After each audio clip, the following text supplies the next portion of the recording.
Everybody gets really quiet. I wonder if maybe there's some meditation practitioners.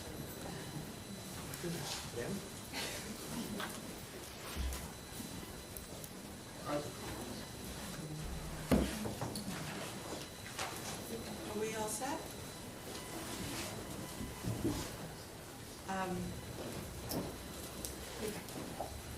Mics. We have no mics.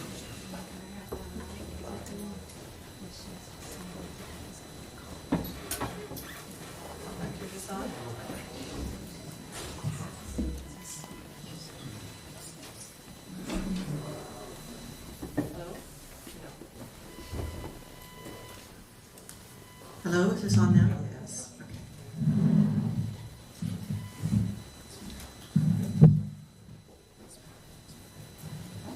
Good evening, everyone. My name is Dajaku Kinst, and I'm a professor here at the Institute of Buddhist Studies. And I'm going to be moderating the venerables that are sitting at the table here.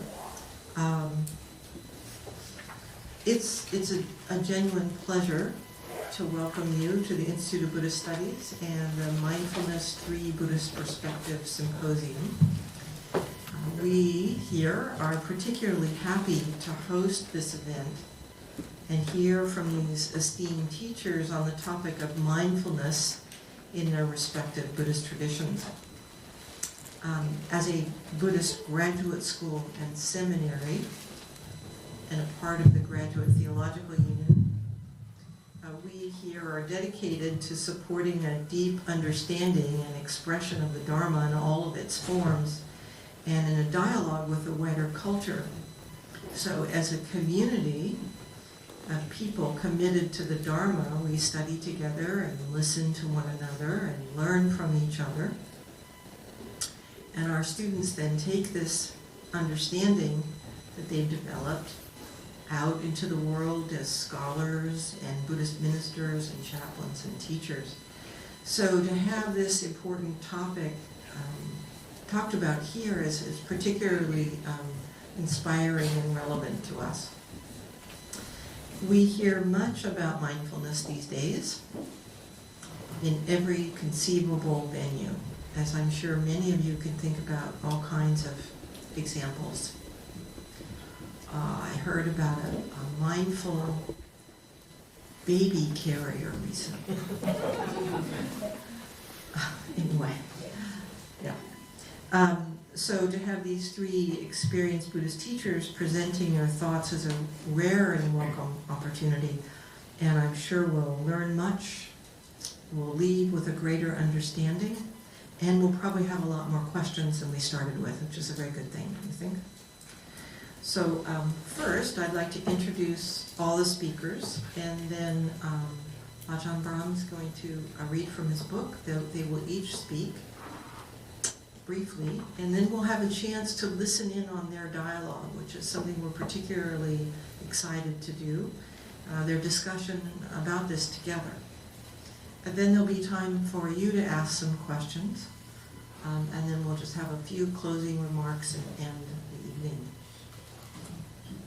So our first speaker, Ajahn Brahm, is familiar to many of you, I'm sure, through his teaching and wonderful and intriguingly titled book, Who Ordered This Truckload of Dung? The book ably reaches out to us through story, metaphor, and honest expression of our human experience to inform and inspire and encourage us in the Dharma. His other books, The Art of Disappearing and Mindfulness, Bliss and Beyond, are equally compelling. So tonight we will hear from his latest greatest. Don't worry, be grumpy. And then he will have share some of his thoughts about mindfulness in the Theravadan tradition with us. So for those of you that are not familiar with Ajahn Brahm, he has been a monk in the Theravadan tradition for over 30 years. 40? Yeah. In your little white robe, it says 30. That was written 10 years ago. I stand corrected, and happily so. So, after leaving Great Britain and a life in the academy, he trained with the Venerable Ajahn Chah in the jungles of Thailand and is currently abbot of Bodhidharma Monastery in Western Australia, and as you know, teaches internationally. Our second speaker is Jonathan Landaw, who has led a remarkably rich and impressive life in the Dharma and is a noted author and Dharma teacher in the Tibetan tradition. He began his study of Buddhism in India and Nepal and worked as an English editor in the Translation Bureau of His Holiness the Dalai Lama. His primary teachers are Lama Dukten Yeshe and Lama Zopa Rinpoche and Geshe Dorje. His extensive teaching life includes leading meditation courses in North America, Europe, Australia, and New Zealand. And his book includes Wisdom Energy, Introduction to Tantra, and as a wonderful gift to us all, Buddhism for Dummies. Jonathan will focus his remarks on the importance in Tibetan traditions of becoming aware of the motivations behind our actions. And he'll discuss this in terms of the progressive levels of motivation cultivated in the long rim stages of the path teachings, which culminate in the generation of bodhicitta, a bodhisattva's altruistic heart. Our last speaker will be Reverend Dr. Taigen Leighton. He's an accomplished Dharma teacher, Buddhist scholar, and author. He is a Dharma successor in the Soto Zen lineage of Shunryu Suzuki and the teacher at the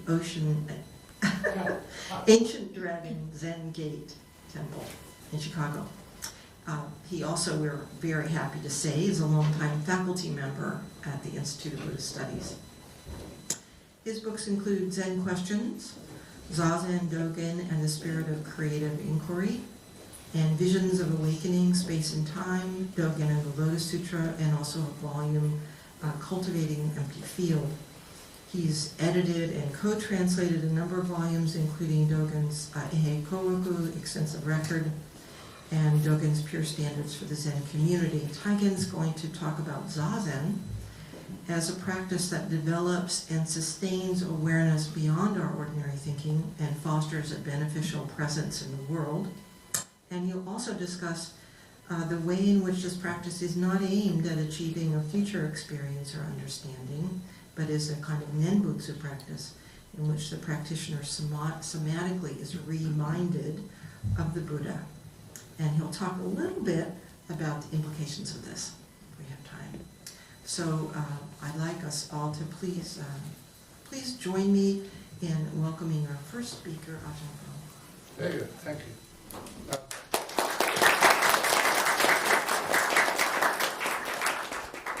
That's not working. Push the little button on top. I think that's Thank you. So working now, good. Okay, I was asked to first of all read something from my latest book, the Don't Worry, Be Grumpy, and it's going to start off with about being mindful. The story is, don't just be mindful, be kindful. A wealthy woman went to her meditation class one evening. Many of her neighbors had been robbed, so she told the guard at the gate to her mansion to be alert and mindful at all times. When she returned, she discovered that her mansion had been robbed. She scolded her guard. "I told you to be mindful of burglars. You have failed me." "But I was mindful, ma'am," replied the guard. "I saw the burglars going into your mansion, and I noted burglar going in, burglar going in. Then I saw them coming out with all your jewellery. And I mindfully noted, jewellery going out, jewellery going in. Then I saw them going in again, taking out your safe. And I mindfully noted again, safe being stolen, safe being stolen. I was mindful, man. Obviously, mindfulness is not enough. Had the guard been kind to his employer, as well as mindful, he would have called the police. When we add kindness to mindfulness, we get kindfulness. A few years ago, I had food poisoning. Monks of my tradition depend on alms food, offered every day by our lay supporters. We never really know what we are eating, and we often put into our mouths something the stomach later has an argument with. An occasional stomachache is an occupational hazard for monks. But this time it was far worse than a bout of indigestion. This was the agonizing cramps of food poisoning. Instead of going to the hospital, which a sensible monk would have done, I used kindfulness. I resisted the natural tendency to escape from the pain and felt the sensation as fully as I could. This is mindfulness. Experiencing the feeling in the moment as clearly as possible without reacting. Then I added kindness. I opened the door of my heart to the pain, respecting it with emotional warmth. The mindfulness provided me with feedback. I noticed that my intestines had relaxed a little because of the kindness, and the pain was slightly less. So I continued with the kindfulness. Little by little, the pain decreased, as the kindness did its job of relaxing the digestive tract. After only 20 minutes, the pain had gone. Totally. I was as healthy and relaxed as if the food poisoning had never occurred. True story. That was full-on food poisoning. The cramps hurt like hell and made me double up in agony, but it was countered by full-on kindfulness. I have no idea what had happened to the bacteria that are the cause of food poisoning, but I didn't worry about that. The pain had gone completely. This is but one personal example of the power of kindfulness. Kindfulness is a cause of relaxation. It brings ease to the body, to the mind, and to the world. Kindfulness allows healing to happen. So don't just be mindful, be kindful. Little story to add to this. Thomas, not his real name, had spent many months meditating in our monastery in Australia before returning home to his home in Germany to pursue further studies. He told me this story of how kindfulness had made him 20 euros when he really needed it. On Thomas's first day on the campus of a German university, it was Hamburg University, an ATM machine emitted a strange sound as he passed.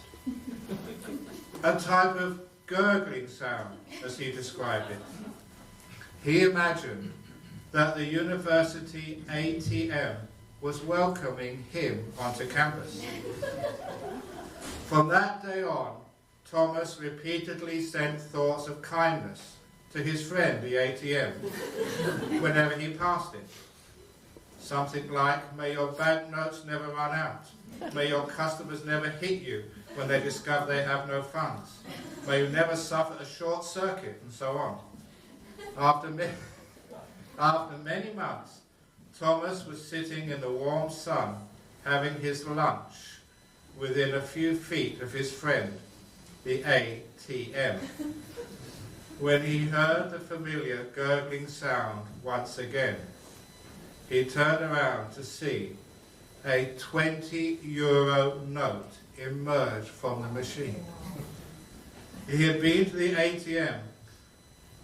He had been close by to the ATM for at least 15 minutes, and no one had come close to the machine, let alone try to make a withdrawal. So he went to the machine, took the note, and then waved it in the air to see if anyone claimed it.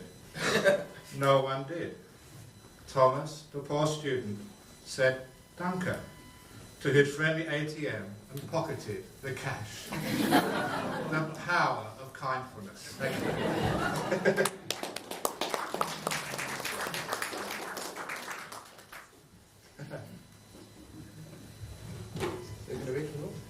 Did you want to say something about? I'd like to talk as well Yeah, about mindfulness. just a, Okay. yeah, just a few minutes. Okay. Yeah. So, that is mindfulness together with kindness. The other thing I would like to say is I like to talk in stories because that makes people understand much easier what I'm trying to say. The place where I live in Western Australia is a monastery on top of a hill. I was there when we chose that land and I built that monastery 32 years ago. And we chose the top of a hill for a monastery because of tradition. Because holy people are supposed to live on top of mountains. You never hear of a holy person living in a swamp, with the exception of Yoda. That is Star Wars and nothing to do with Buddhism.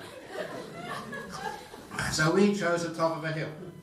For 7 years I've been up and down that hill in a car, maybe 3 or 4 times a week. It happened one day, a beautiful spring morning. I was coming back from an appointment in the morning, and I asked the driver, "Can you please let me out at the bottom of the hill? I want to walk up today." It was only about 2.5 kilometers, no, maybe 2 miles, not that far, but it was a very steep hill. So the driver let me walk. And as I walked up that hillside, a strange thing happened to me. I could not recognize my surroundings. The hillside looked totally different than anything I could remember. And that shocked me so much that I stood perfectly still and just gazed at the scenery. And then the view changed again. When I stood perfectly still, I could see so many things in that hillside which I'd never noticed before.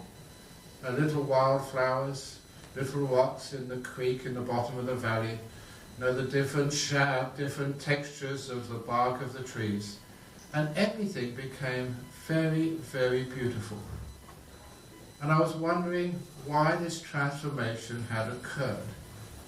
And I thought afterwards, because I was trained as a scientist, there is a rational explanation to this, but it also tells us what mindfulness is all about. Because when you look through the window of a speeding car, what you see, the image which hits the back of your eye, forms a chemical reaction on the retina. Unfortunately, when you see through the window of a speeding car, the next image comes too quickly after the first image that you don't really see what's out there. You just see a blur. The colours aren't fully formed, and you don't find much information being registered on the back of your retina before another image comes in, and another image, and another image. You're not seeing very much. But when you walk, you find there's more time for the image to form a fuller image on the back of your eye.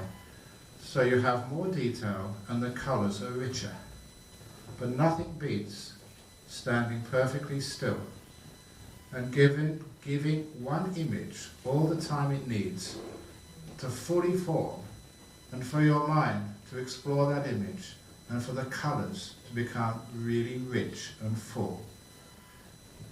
That is why many people in today's world live their life like looking through the window of a speeding car. You're going too damn fast. You think you are mindful, but your senses, whether it's sight, hearing, taste, touch, doesn't have the time to fully appreciate what's out there. When you do slow down, when you do come to any degree of stillness, the mindfulness increases in strength. You literally see more. You hear more deeply. More of the information is registered in your senses.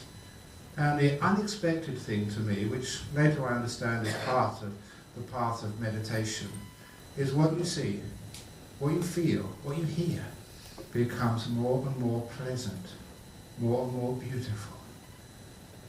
In meditation, in my retreats, when we practice mindfulness, we understand that mindfulness is empowered by stillness. The more still you are, the greater the power of your mindfulness. In other words, you feel like you are waking up. You see more, you hear more, you feel more, you smell more deeply. And I'm not going to speak for very long, but the story I'd love to tell, which did not get into any of my books, because it will be banned by wisdom, because it's a bit gross, but it's very funny, was one day when I was teaching a meditation retreat. And when you teach, you are also meditating with your students, and I was getting very deep meditation. So my mind was very powerful and very still.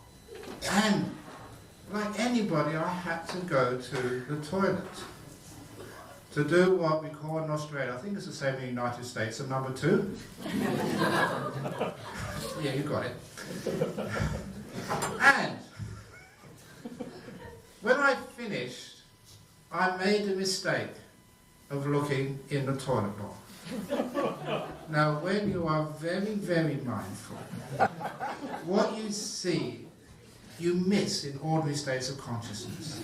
When I looked at that brown thing in the bottom of the bowl, I'd never ever seen anything so beautiful. Just the way those little balls were stuck together, it was like something Michelangelo would have done. And if ever you've seen and had a look at the piece of the shit in the bottom of the toilet bowl, there's always a tiny bit of mucus, so it actually, with the water, it actually glistens like a diamond in the bottom. And its shape and the colours, not just brown, there were just so many different shades of brown when you had a look at that sort of lovely little piece in the toilet bowl. And I haven't even gone on to the scent. The odour was just rich and powerful, and it just had this incredible beauty to it. And I was looking in there for about 5 minutes going, wow, look at that, that is incredible. I've never seen anything so beautiful and so fragrant in my life before. And I really, this is absolutely true, I really thought of taking it out and showing my friends. It was only because of my training. Now, I'm a monk, okay, I'm a renunciate. I know how to let things go. So, with a lot of sadness, I pressed the button and watched the most beautiful shit I'd ever seen go around the bed.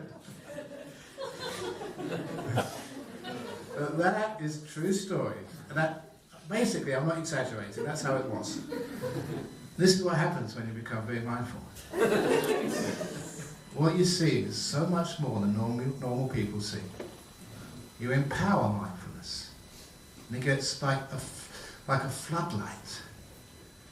This is a very famous little poem by, the name will come after I say the poem. You probably all know this. To see a world in a grain of sand, a heaven in a wildflower, to see Blake, yeah, thanks. To see infinity in the palm of your hand, and eternity in an hour. That's what mindfulness does. You get so powerful with your senses, you can see things which normal people can't.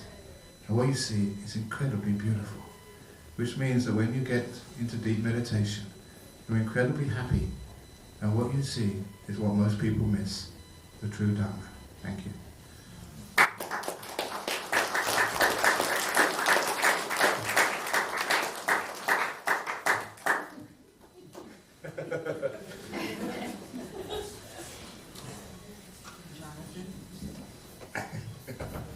You don't have to be as close. Oh, wait, sorry, yeah.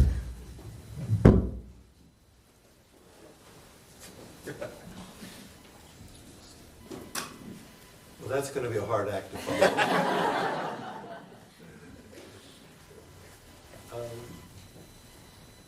As was mentioned in the beginning, the approach to mindfulness that I wanted to address this evening had to do with mindfulness of motivation.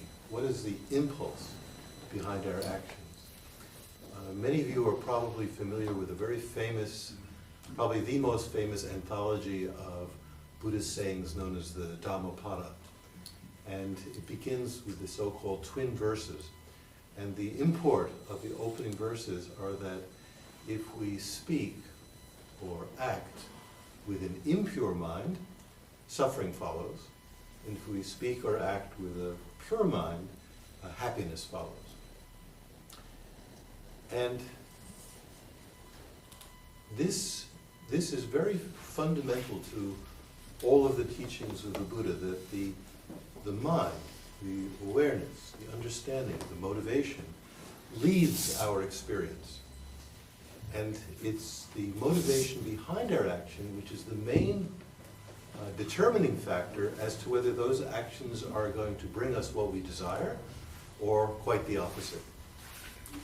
So, within the Tibetan tradition, there is there's something that goes back to the teachings of the Buddha, but it was put together by an Indian master who came to Tibet about 1,000 years ago. And he wrote the prototype of the so-called Lam Rim text. That simply means the stages of the path. This great teacher, Atisha, studied with over 150 different gurus from around the Buddhist world that he had access to at that time. And he realized that all of the Buddhist teachings were meant to be taken as personal advice on how we live our life. So he organized the teachings in terms of these stages of motivation.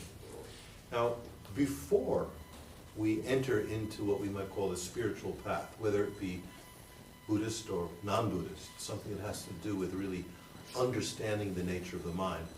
Before that, it's typical for us to be, in a sense, on a scavenger hunt in this life, trying to gather as many delightful experiences and avoid as many painful experiences as possible.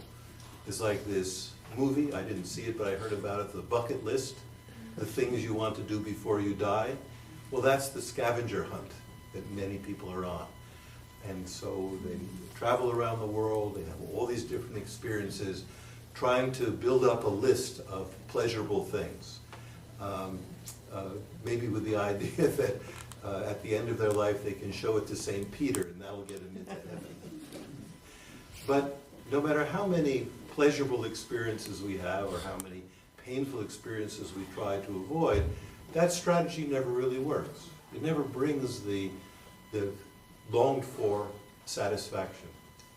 And in the process of gathering what we like and getting rid of what we don't like, it's very, very easy for the impure minds of grasping attachment on one hand and hostility or aversion on the other to arise in the mind. And as the Buddha said, actions done with those kinds of motivation, of grasping desirous attachment for those things that we like, and hateful aversion for those things that we don't like, that's impure motivation always leads to unhappiness. So the spiritual path can be said to start when we get fed up, when we recognize that what we've been on is a rat race, that even though the outward circumstances of our life may change, as long as our mind is the same, we find ourselves experiencing the same difficulty again and again and again. And so, this is thrown into sharp relief, especially when we have what we might call a death or a near-death experience.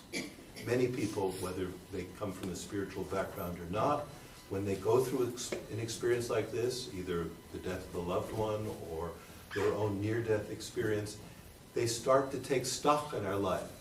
Well, what would happen if I were to die now? I've got this partially filled out bucket list, but what else? You know, my mind is still out of control. So at that point, either a person then becomes addicted to some kind of substances and lives in despair and tries to medicate the pain away, or, if they're fortunate, they find a path, a way to make sense out of the mind, and to begin to understand the nature of impermanence and death, and to find a refuge, something, a safe direction in their life by trying to wean themselves away from those actions motivated by those so-called delusions or afflictions, the ones that I've mentioned, and also all these subsidiary ones, such as jealousy and arrogance and the like. Because from these delusions, from these impure states of mind, impure actions follow. And through the workings of cause and effect, we create harm, and then harm comes back to us. As the saying goes, what goes around comes around. So at the initial level of spiritual motivation, from the point of view of these Lamrim teachings, it's our wish to avoid the suffering, the personal suffering that comes from having such an out-of-control mind. That's our motivation. And so we set a guard on our senses in the sense of trying to avoid those negative, harmful actions, which then eventually will lead to our experience of suffering and dissatisfaction and unease.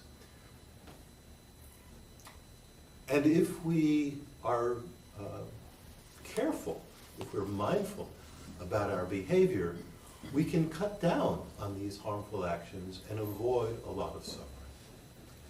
So this, in brief, is the initial level of a spiritual motivation, trying to get our act together. But even though we may be pretty successful in doing that, the root cause of where these delusions, these afflictions came from, those same motives which caused the harmful actions in the first place, the root cause has not been dealt with.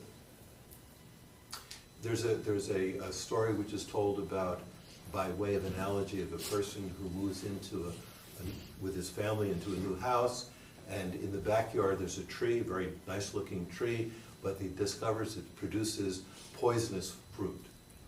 And so, being very afraid that this will endanger his family, he plucks all the fruit off the tree, prunes back the branches, and the family is safe for a while. Because as long as the tree is still alive, sooner or later the branches, the twigs will regenerate, the fruit will be produced, more poisonous fruit will be produced, and the danger is back again. So if the person is really interested in gaining complete freedom, you could say liberation from this harmful situation, this disastrous situation, it's actually necessary to cut through the trunk of the tree to make sure it loses the ability to produce that poisonous fruit again. So this, by way of analogy, moves us into the second level of spiritual motivation, recognizing that just ceasing or attempting to cease harmful actions is a little bit like pruning back the tree. It's helpful, but it's only a temporary solution, because the root from which all of these delusions and the negative actions that they create come from is a mistaken notion, a misunderstanding of the nature of reality, based on belief in an image of self which is a pure fiction. So in order to cut through it, just as a person who's chopping down a tree needs a sharp axe and a good aim and strength, so a person who is interested in gaining complete liberation from this unsatisfactory situation needs the strength of good moral discipline, the good aim of concentration, and the sharp axe of wisdom. Wisdom understanding the fictitious nature of the self we tend to believe in. And if those three trainings are practiced, then it is possible to cut through that root completely and win liberation for oneself. One might think, well, that's enough. If it weren't for the fact that our lives and the lives of everyone else are intimately interconnected. And so gaining complete liberation for oneself, well, one's brothers and sisters, mothers, fathers, sons and daughters, and dear friends are still suffering, is just another form of self-centeredness. So at the third level of motivation, a person is interested in emulating the path of the big-hearted bodhisattva, the person whose aim for the spiritual path itself and all the actions of daily life are enlivened by the motive of bodhicitta, meaning the wish to experience the full flowering that's possible, the true Buddha nature within us all, in order to be of matchless benefit to others. And so with that kind of motivation, we can bring that into every action. One of my teachers had various ways of keeping that compassionate bodhicitta motivation alive, such as when walking through a doorway, when he opens the doorway, thinking, by this means may I lead all beings to enlightenment. And then when past the doorway and closes the door behind, thinking, may this close the door to suffering rebirths. And in this way, even though one is paying very close attention to what one is doing, one is bringing that compassionate motivation into every action. Thank you.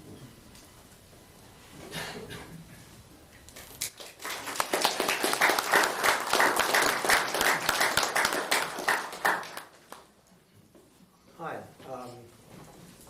Thank you all for being here. I appreciate very much is this on? Yes. Yeah, good.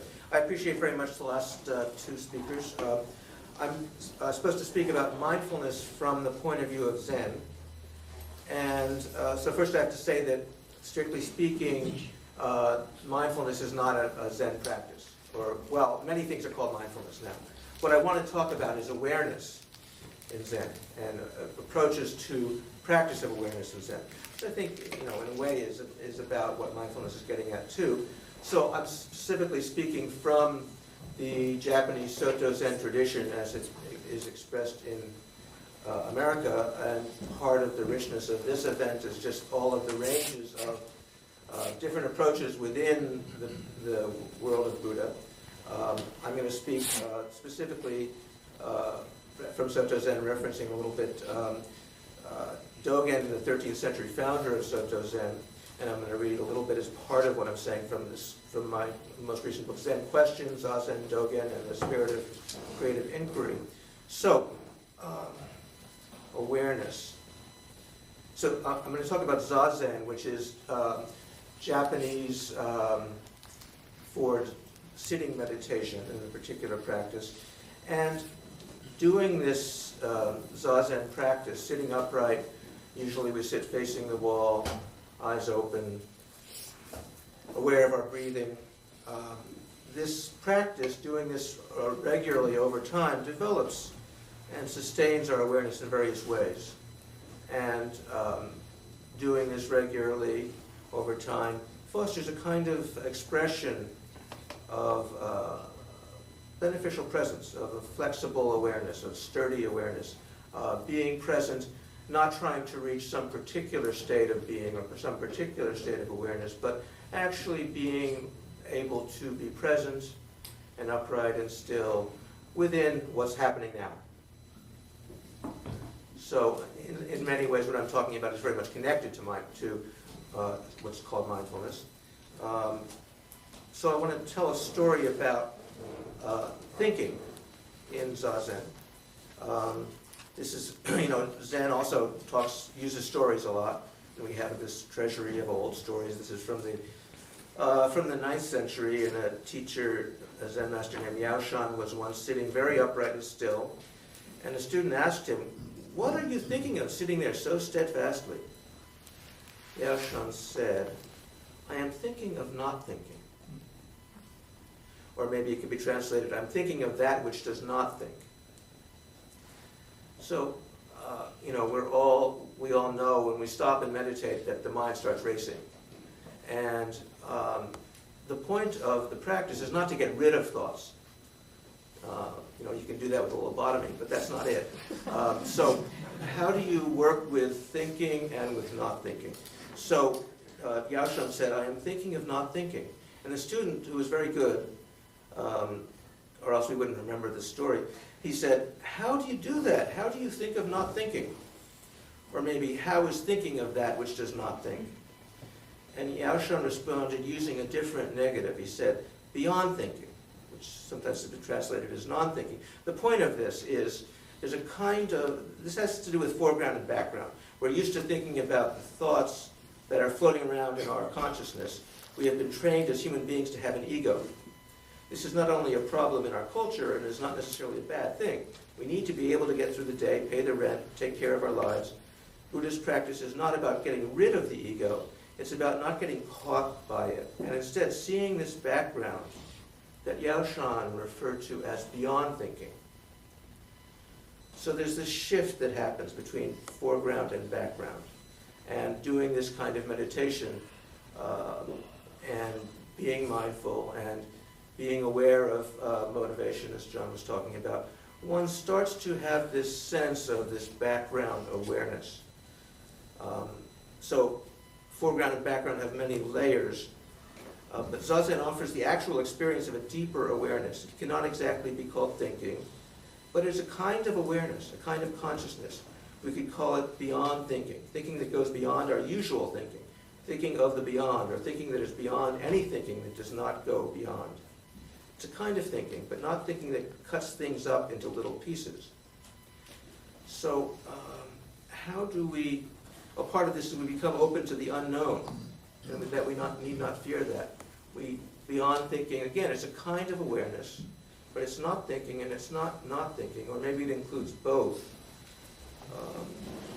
But the point of this is we start to develop a very intimate and deep relationship with something that we all share, but which each of us has our own particular relationship with.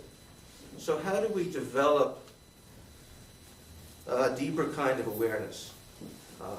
Part of this in Zen practice is a kind of attitude of inquiry. What's going on? What is this? Whether we're looking at a toilet bowl or looking at the mountainside, what's going on? And not a kind of questioning to try and get some answer, but to actually develop our faculty of paying attention. And this is, as Yaoshan said, beyond thinking. It's not that we're thinking about it, although that might happen. It's not that we're getting rid of thoughts, although there are spaces between the thoughts. But what is this awareness that is beyond thinking? So one thing to say is that this practice of sitting upright, this zazen, being present and still, paying attention, breathing, we usually sit facing the wall or facing the floor in front of us. It's not some practice to achieve some state or some experience or some understanding in the future. It's just this, right now. What's happening? How is this? So I feel, maybe some of you, the rest of you feel warm. It's kind of warm in here. Okay, I'm aware of warmth. It's not that I have to, thank you for opening the door, but it's, here we are. Okay, that's part of the reality that I'm sitting with right now. So this practice, doing it over a sustaining a regular practice like this, it does include a transformative function. We don't sit trying to reach some particular goal or some idea we have of enlightenment or whatever we think it might be. But again, paying attention to our experience, we develop a kind of deeper awareness. And part of the inquiry is to look at what's important. So this goes back to bodhicitta and what do we care about? And part of the practice is to be honest about it. Oh, what's important to me? And you know, my teacher's teacher, Suzuki Roshi, talked about what is the most important thing. And I would say, okay, what are some of the important things? What's important to you?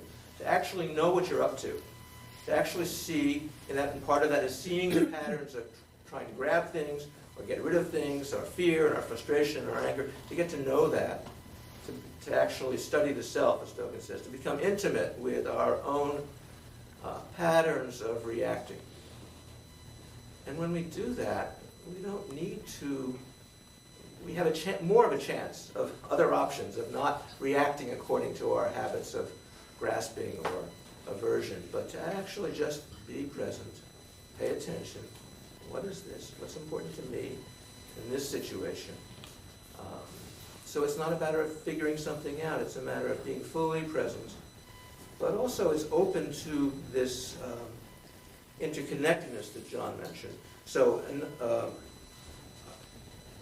one teaching, I'll just read a little bit of this from Dogen. He says, when one displays the Buddha mudra with one's whole body and mind, sitting upright in this samadhi or meditation, even for a short time, everything in the entire Dharma world, in the whole phenomenal world, becomes Buddha mudra. And all space in the entire universe awakens. This is an incredibly radical statement, an inconceivable statement. What does it mean that for space to awaken? I've been studying this sentence for 40 years. I'm still working with it. What does it mean that all space awakens, as Dogen proclaims, about this simple, very simple sitting practice that we do?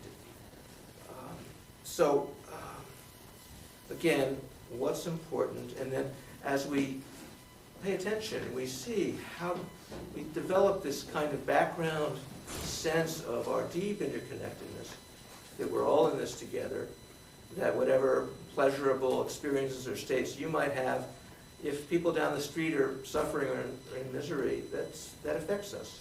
We are connected all around the world now. I want to talk more about this, what he says about displaying the Buddha mudra. So maybe many of you know mudra is a physical gesture. So this is a mudra. And there are many different kinds of mudras, or hand positions, or physical positions. So this awareness that I'm talking about, beyond thinking, is somatic. It's a physical awareness. It doesn't ignore thinking in the mind, but it's a groundedness. It's sitting on the ground and being present in this situation, on the particular chair you're sitting on now, with the particular people around you. So again, he says, when one displays this Buddha mudra with one's whole body and mind sitting upright in this samadhi, even for a short time, everything in the entire Dharma world becomes Buddha mudra. Our efforts and engagement and settling into this deeper awareness affects everything around us. And vice versa. He also says, let me find a shorter version of this, that at this time, when we do this, because earth, grasses, and trees, fences and walls, tiles and pebbles, all things, he even mentions fences and walls, so-called man-made natural events, because they carry out the Buddha work, before everyone receives this benefit, and all are imperceptibly helped by this wondrous and incomprehensible influence. So Dogen's style was to proclaim his awareness from his deep experience. This is something we partake of. We may not be able to articulate it, but we have a sense of this deeper awareness, of groundedness in this Buddha awareness. And taking the Buddha mudra, displaying the Buddha mudra wholeheartedly with our whole body and mind, this means sitting like the Buddha. So in our meditation halls, we have an image of the Buddha, or sometimes of the Bodhisattva in the center. And we sit upright. And, in our center we have people sitting in chairs and people kneeling and cross-legged. We're flexible about people's physical limitations. But basically, if you're sitting upright, sitting like Buddha, there's something that happens that is directly related to this idea of mindfulness. So in Japanese, the character for mindfulness, it's used for mindfulness, and coming from the Chinese character, is nen, pronounced nen in Japanese, or nyan in Chinese. I hope I'm pronouncing that correctly. This is also the nen in Nembutsu. So we're sitting here in the Jodo Shinshu Center. It's based on the practice of Dogen's contemporary Shinran, who founded the Pure Land, one of the Pure Land schools in Japan. And their practice, called Nembutsu, refers to chanting the name of Buddha, in this case, Namo Amida Buddha, one of the particular Buddhas. And I would say that sitting upright, displaying Buddha Mudra, sitting upright like Buddha, is a kind of Nembutsu practice because we're remembering or reminding ourselves of Buddha. So just to be reminded of Buddha, and in the middle of a busy day when we're caught up in whatever, overwork or frustration, just to stop and pause and take a breath and remember, oh yeah, Buddha. I was interested in Buddha somehow earlier today. What is that? And just to hit the pause button and say, oh yeah, here I am. Here we are.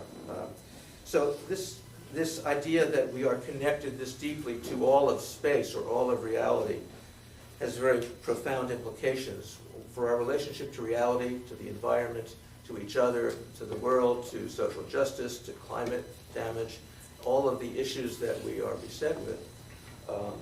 Again, how do we express Buddha Mudra in our lives? This is the question, and this is the kind of awareness that I'm citing as a relationship to mindfulness and Zen. Thank you.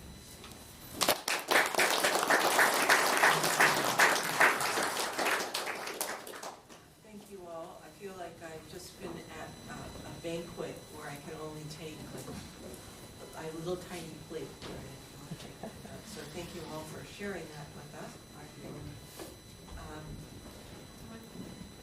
Is it still on? No. Is it on? Yeah.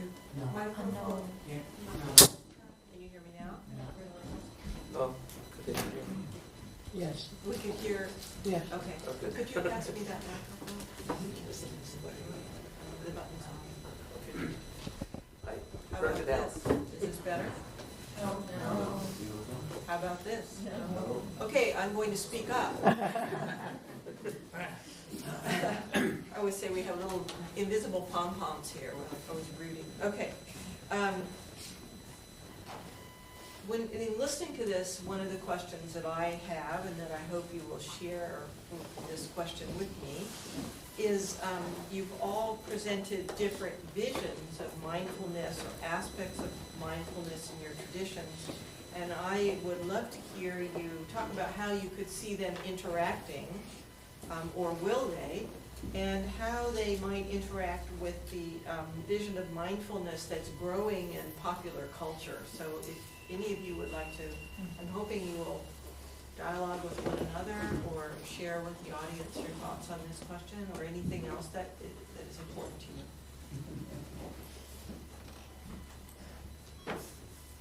you.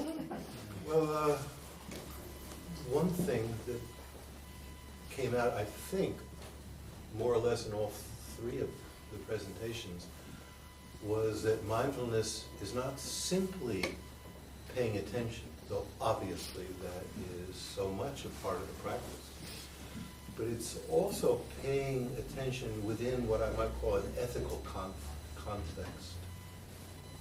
You know, it's not only, as Ajahn Brahm said, not only mindful, but kindful.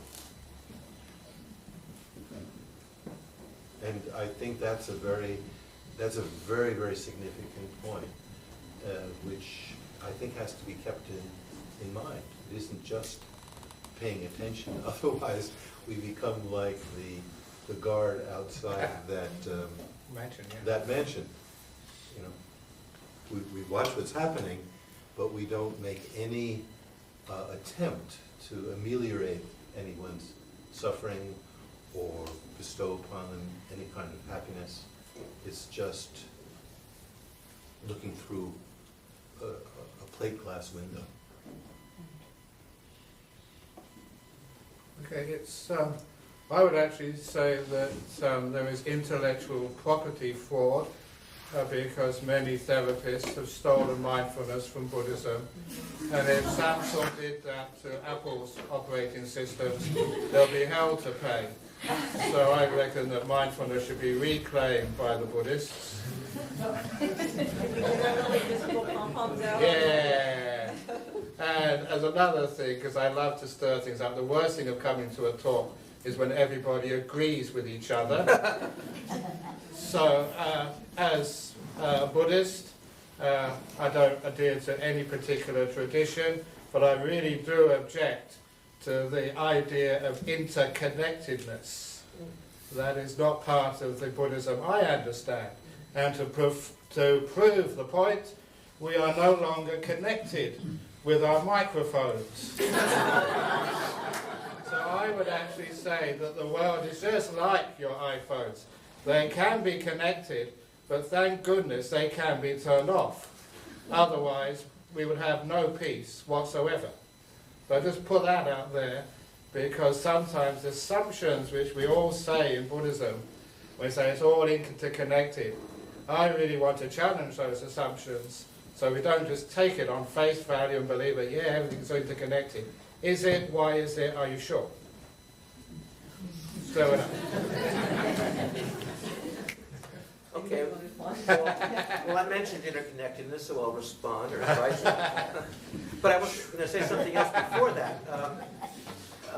John can go after me because he did too. But yeah, I think part of the practice is questioning everything. So good, thank you. But I want to add to what John said, that the point of the Buddha way, of the Dharma, is awakening, liberation, relieving suffering. So, and that ethical aspect has to be part of it. It's not just, as you said, it's not just mindfulness, it's kindfulness. So how do we be kind?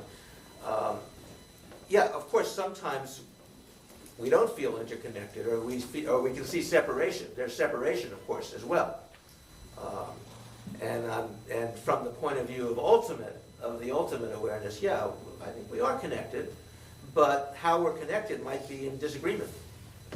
How we're connected, there's the whole chain of causation, and we could look at that, theoretically, what different levels of causation and dependent co-arising of things. But I would say we are related. That emptiness is about our interrelatedness. Anyway, we could go back and forth. John, you want to throw something in there? Well, I guess that word interconnected could be used in a lot of different contexts, and the context in which it makes the most sense to me is the fact that the heart isn't complete until it's open.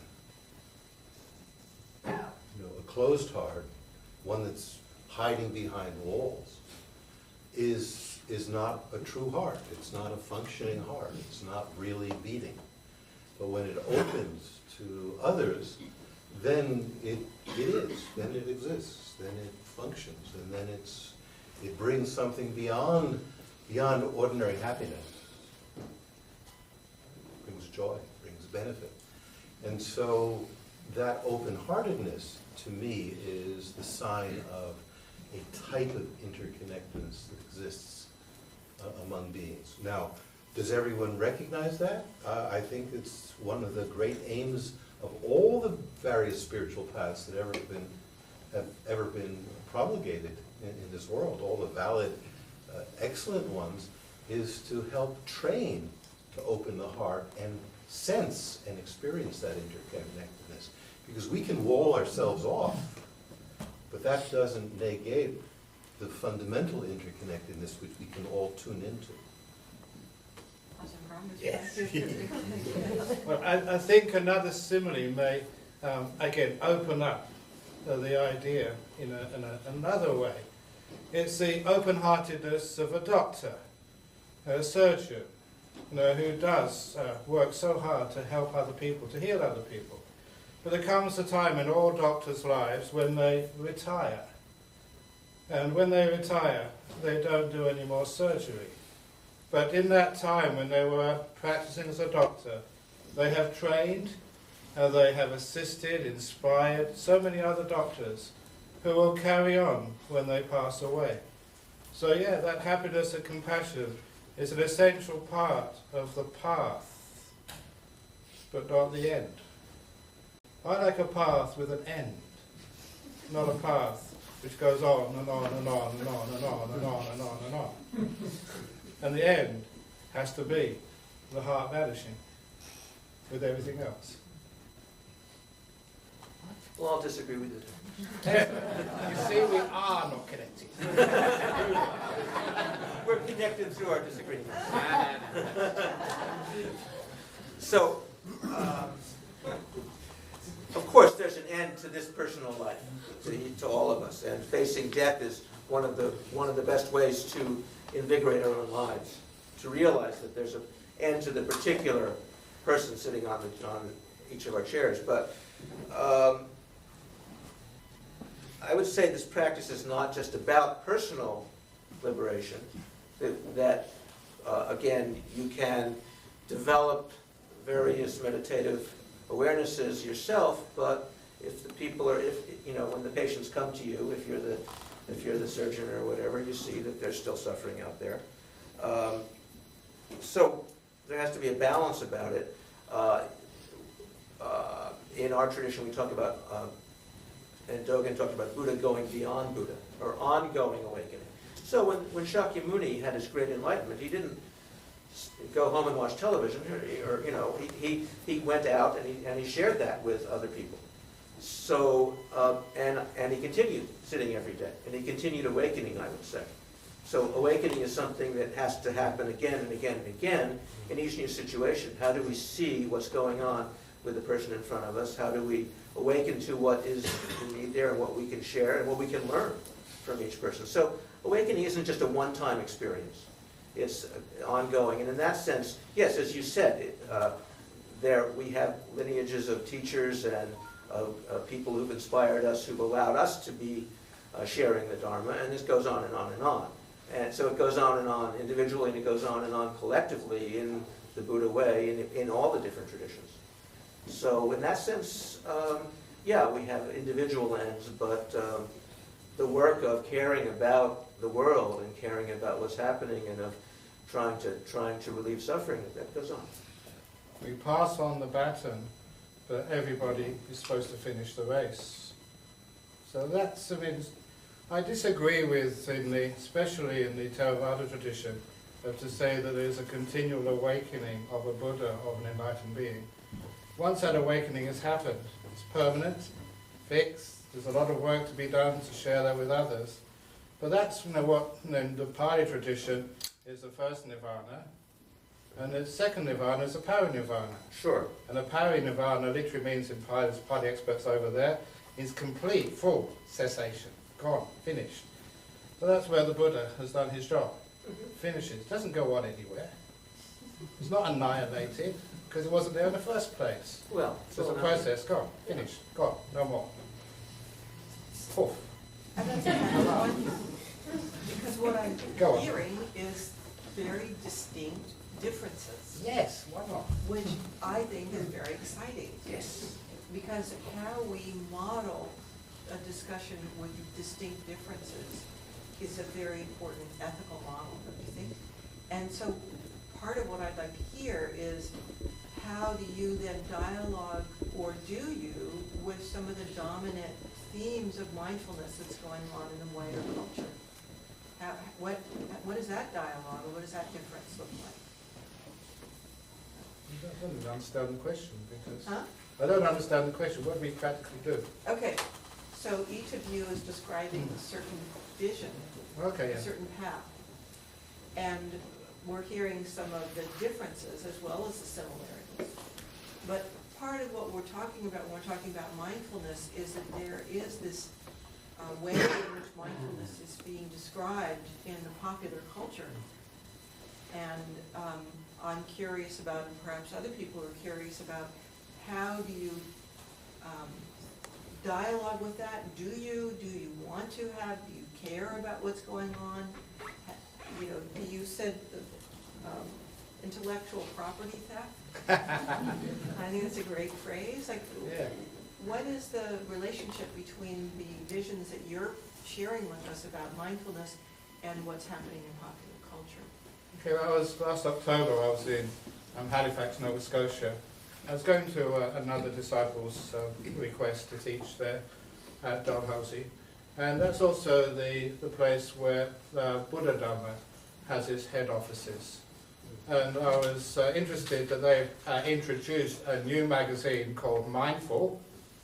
And they've introduced that because they weren't told by the leaders of the mindfulness movement, people like John Kabat-Zinn, that they are a bit embarrassed that they've taken the Buddhism out of mindfulness in order to spread it into basically mostly a Christian country, United States, without it being rejected by the very heavy Christian lobbies. And now they want to try and reclaim it for Buddhism. And so it was at John Kabat-Zinn's recommendation, so I was told by the editor of Buddha Dhamma, to try and reintroduce Buddhism, now of all the 3 different types, 4 different types, however many different types there are, back into mindfulness. So there is a movement coming from the very founders of mindfulness to reintegrate some other dhammas into the mindfulness movement. And I think that's a wonderful thing which we have. I agree. Yeah.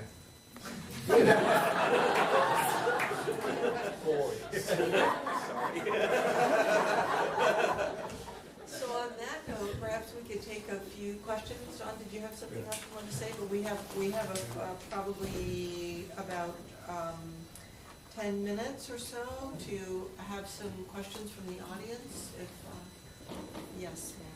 John, I have a question for you. I haven't read your book, Wisdom Energy. The name of it fascinates me. And one of my questions is that in the process of navigating the subtle energy body, which allows the attention to stabilize in emptiness, that process, which is a very somatic experience of knowing emptiness as an embodied experience, also is a tremendous catalyst for sharpening and focusing mindfulness. What would you say about that? Sounds right to me. But I don't know where the question is. Okay, so let me see where the question is. By the way, can I interrupt for a second? Please, yeah. Also, Wisdom Energy, I was just the editor of that book. Okay. My teacher, Lama Yeshe, was the author. Excuse me. Same Okay. thing with Introduction to Tantra. Okay. I was just the editor. Okay. I think, okay, let me see if I can focus on the question. It has to do with what you were saying and what Ajahn Brahm was saying. The difference between that experience of attention being embodied or resting in the quality of emptiness and feeling the heart quality as a component which is suffusing everything, as a natural expression of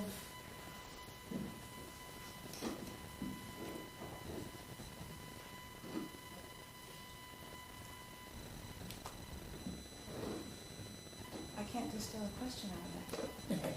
There's something about the two of what you're saying which for me can be linked, or I think that there's a link between the way the energy is a bridge for stabilizing emptiness and the quality of experiencing compassion as being all pervasive. That it isn't actually located in time and space, but it actually is something that pervades everything. And in that state, there isn't an experience of separation. And so I guess my question is the difference between that as a state experience or stage experience and that as a philosophical difference between the different traditions. So I guess I can't quite pull the question out. Think on it. Okay. Do we have another question? Yeah. Unless, John, did you want to say something? No, I'm intrigued, but I haven't really connected with what that question is asking. I'm sorry. Sir? My question's for John. You were mentioning in your part that there comes a point in somebody's life, what you termed as getting their act together, starting to be mindful of the motivations behind their actions. and then steering a better course. And then after you said that, you said there's a particular way that people keep themselves motivated to stay on the path, and I'm not sure I understood or heard it right, so I was wondering if you could tell me what it was again. Well, at initial stages, it basically comes down to impermanence and death awareness. You know, that if this life could end at any moment, and through meditation on impermanence in general and one's own personal impermanence, this fact, this reality dawns on our mind very strongly. Then, thinking that, knowing that, then it allows us to have a much better view as to the worth of any particular action we're doing. You know, like for example, if we're getting really angry at someone for some perceived slight or insult that we have, we're turning that other person into a true self-existent villain, and ourself is a true self-existent victim of his villainess, right? But if we realize that in a little while both of us are going to be dead, right? It really takes the rug out from under that grasping on the roles that we're projecting out there and onto ourselves. We can think this too will pass. We can step back a bit. We're not ignoring anything. We just step back from the involvement in this narrative that we're creating. You know, this constant script that we're writing.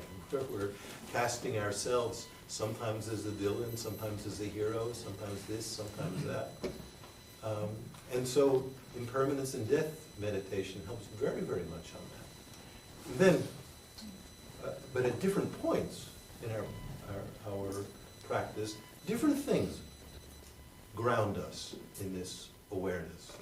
And so, for example, skipping to that so-called third level of motivation is, and pardon me for using the word interconnectedness, is the fact that our life is intimately interconnected. You know, just you eat a spoonful of rice. How did that rice get at the tip of your spoon to go into your mouth? You know, it's the concerted effort of hundreds, thousands, perhaps millions of beings went into bringing it there. And that's just one spoonful of rice. And so all of these kinds of awarenesses, impermanence, the fictitious nature of the self that we're grasping onto, that's not to say that we don't exist, but the self that's up there in the thought balloon, up there in cloud cuckoo land, you know, writing this constant script, that's a fictitious creation. And then beyond that, you know, understanding that heart connection. But I'm not sure I touched on exactly what you were asking. I guess I'm not either. It's hard to pay attention to. But thank you. So we have time for a couple more questions. You in the back? Yeah. When you become aware of the suffering in others, especially those who suffer a life of drug abuse and drug addiction, what would the process of applying kindfulness to alleviate their suffering look like? Okay, obviously a very, very big question. One of the reasons of drug abuse is not being respected, not being welcomed. And you know, it is very true there's many people who have had incidences of drug abuse. One of the reasons that they keep on doing of that is because of the guilt, the lack of self-esteem, the lack of nobody likes them, the self-destructiveness. So the kindfulness is actually obviously to embrace that person and not to sort of demean them because of who they are or what they're doing, because it stigmatizes a person. They're called a drug addict, not a person who at this moment seems to be stuck on drugs. But they're much bigger than that. And sometimes pointing out to anybody who has schizophrenia, who is a murderer, who is a terrorist, that there's no such thing exists in this planet, There are no terrorists in this world. There are people who do terrorist acts. There's no such thing as schizophrenics. There's people who have episodes of schizophrenia. There's no such thing as a drug addict. There's a person who's in this time, in this situation, is taking far too much drugs, and they have an addiction to it, but that's not who they are permanently. Pointing out the other part of a person is getting them to be mindful of the other part of them and to be kind to that. Short answer to a big problem. It's probably not adequate. I have one question, I'm sorry. Whenever the word mindfulness or being present, that we hear all the time, comes to my mind, the little voice asks, well, what about the future? We were taught all our life that, well, think about your future, blah, blah, blah, blah. But as soon as I try to remind myself, be mindful, be here, be present, and then all of a sudden the question arises, well, what about the future? Good question. Mindfulness and being present is not only about this narrow view of the present. Everything in the past and future is here, now. Everybody you've ever met is part of that question. So to be fully present is to acknowledge, to re-inhabit time, to actually include the people walking by in the street outside 50 and 500 years from now, hopefully. So what we do now has an impact. This is basic cause and effect, basic law of karma. And so our practice now, whatever that is, will have an impact. So we are connected. We're not separate. We're not separate from future beings. We're not separate from past beings. But to our mind, if you talk about interconnection or connectedness, Yeah. you cannot have an object or this whole room and all the people in it would not exist if my mind did not exist, right? So if you don't have the mind to perceive you all and all this around me, then there's nothing exists. We're not talking about getting rid of mind. No, I'm just saying, I'm trying to do input on the connectedness of all the people. I think everything is connected with that individual's mind because it's almost as if it's a projection of my mind, what is out there, because nothing is really external in reality, in ultimate reality. But it's also the projection of everybody else in the room. Right, so we're all on this together. Yeah. Speak for yourself.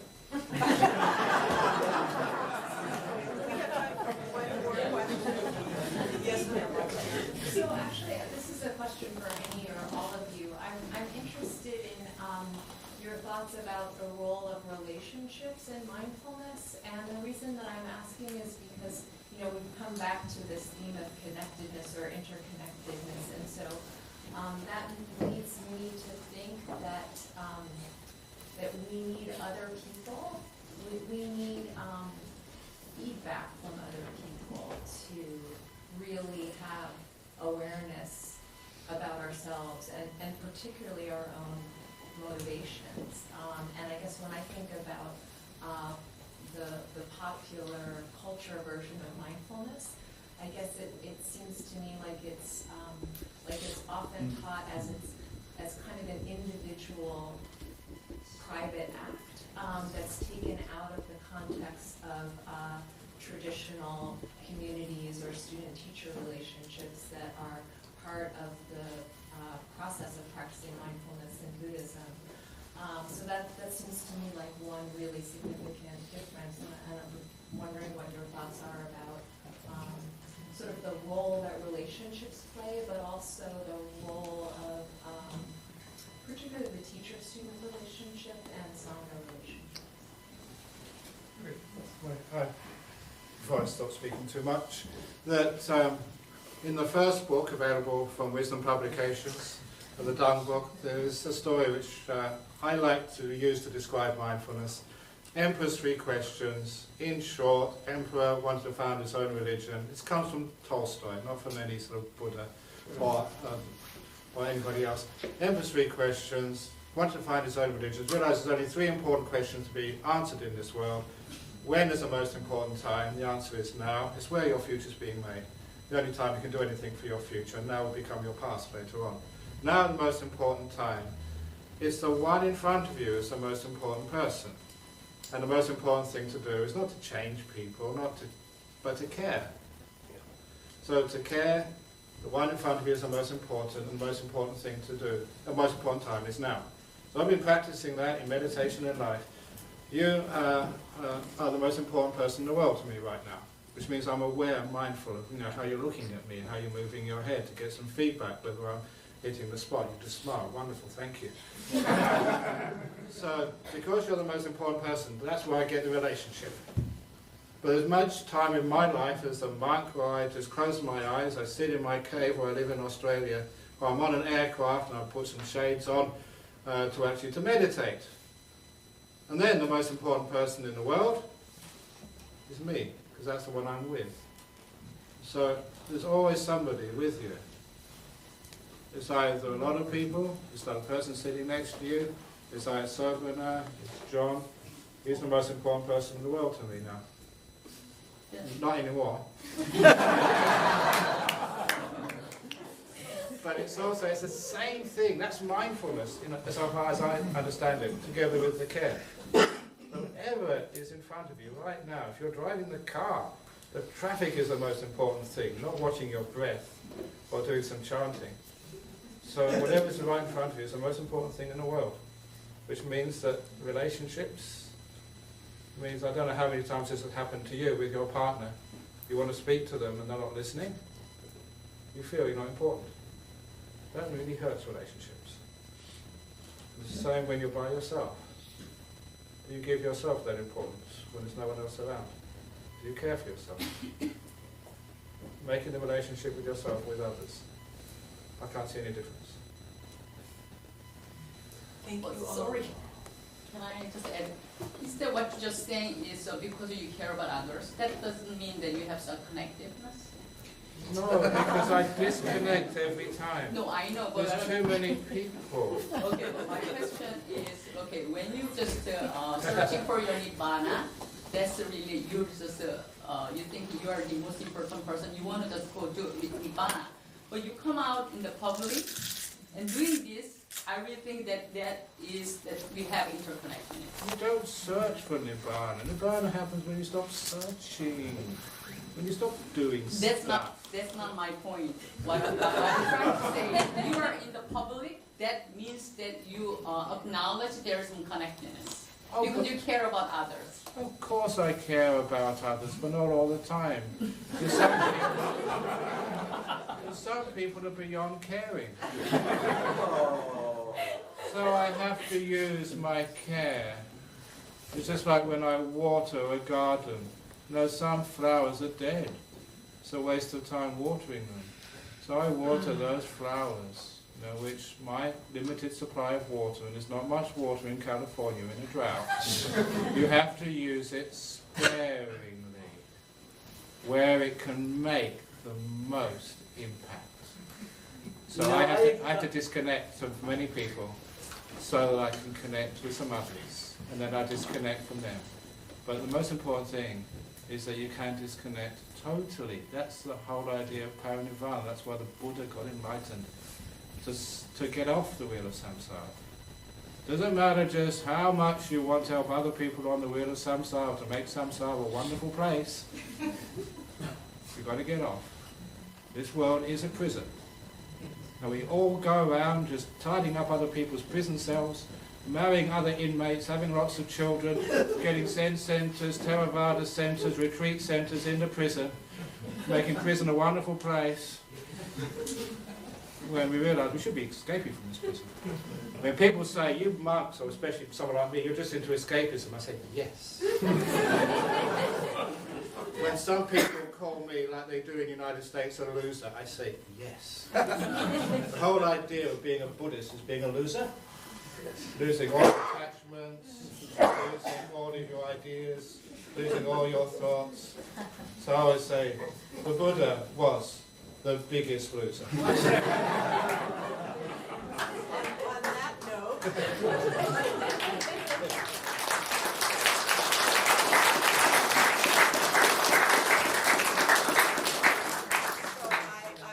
to thank our esteemed teachers for coming to be with us this evening and share their diverse views.